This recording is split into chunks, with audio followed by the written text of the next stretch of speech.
But what I wanted to mention, so apart from like taxing your immune system, right? Because if you lose out on the filtering properties of the nose and the humidification uh, and also the nitric oxide that we produce naturally kills pathogens. So all the viruses that we're so concerned about, and many other things, Yeah, mold yeah, yeah, spores and stuff, yeah. we naturally neutralize them if we use our nose. If we're mouth breathing, all that stuff goes directly into our lungs. So our immune system has to work harder on a habitual basis, which it already is working harder because our air, our water, our food, it all has more than enough things for our immune system and our Yeah, body to yeah, process. yeah.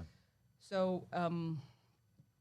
And the other big thing that happens when we habitually mouth breathe, we lose more CO2. That's like the biggest, arguably the biggest thing when we mouth breathe habitually, or even just half the time. And by the way you can, you can tell just by just observing, but some telltale signs are if your lips are dry chronically, if your mouth is dry chronically, if you wake up like with a totally parched Yeah, mouth, yeah.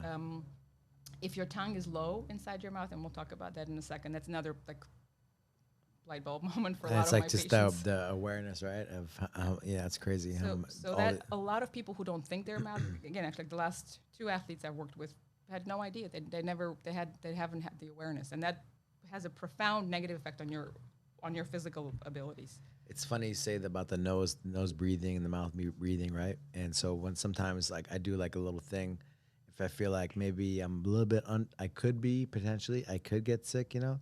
A little thing I do is I do tac fit and I connect my breath with the movement and I do that sniff inhale, you know.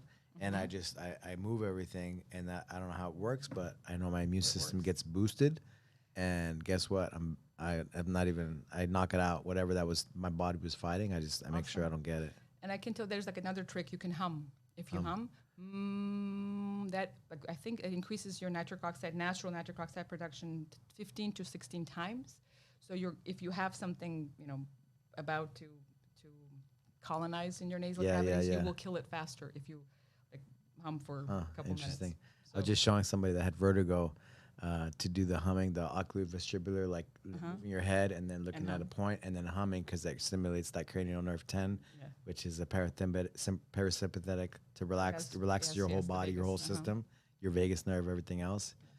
Yeah, so yeah, it's crazy, huh? See, my inner nerd. I Yeah, could see that's cool. It's your cool. inner. No, the Yeah. So humming, because like that's funny, right? Like mama and the M's, right? yes, Just and actually, how humming is why we one. say that, like why is mom? Why was the M in Why is every there why culture? the Yeah, yeah. there's and like yeah when I come to the other point, like we're talking about prayers and like there's so many things, everything is so interconnected. It's There's like a reason mind why, blowing, right? All mind these blowing. traditions have Yep. sprung up, right? Prayers make us breathe.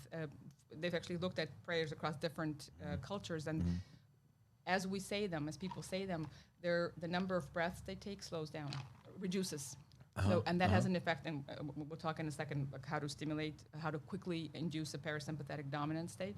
That has a very profound, that is of great relevance when you reduce the number of breaths. Yeah, But yeah. Like I was my my wife's cousin. She's a chef, and she was like all stressed out, and her neck hurt so bad. And I was like, I know when you breathe, it's part of you get stressed out, your traps come up and whatever. And I was you're like, breathing okay, properly, otherwise yeah, your yeah, traps but shouldn't. she's just not aware of what's happening. And I'm like, okay, just sit down and count your breaths, you know? And so I learned from my UFC, like when I'm fighting and having that situation of over breathing. So it's like you breathe in, right? So it's like 4062. So you want to focus on the exhale, like making that exhale As long as longer. possible. Yeah. Yeah. And then actually having a pause after the exhale. So really extending that exhale Yes. because the inhale just happened naturally. But with that, right, then that's that you're parasympathetic, you're relaxing, you get Yes, relaxed. those are the two. Yeah, I want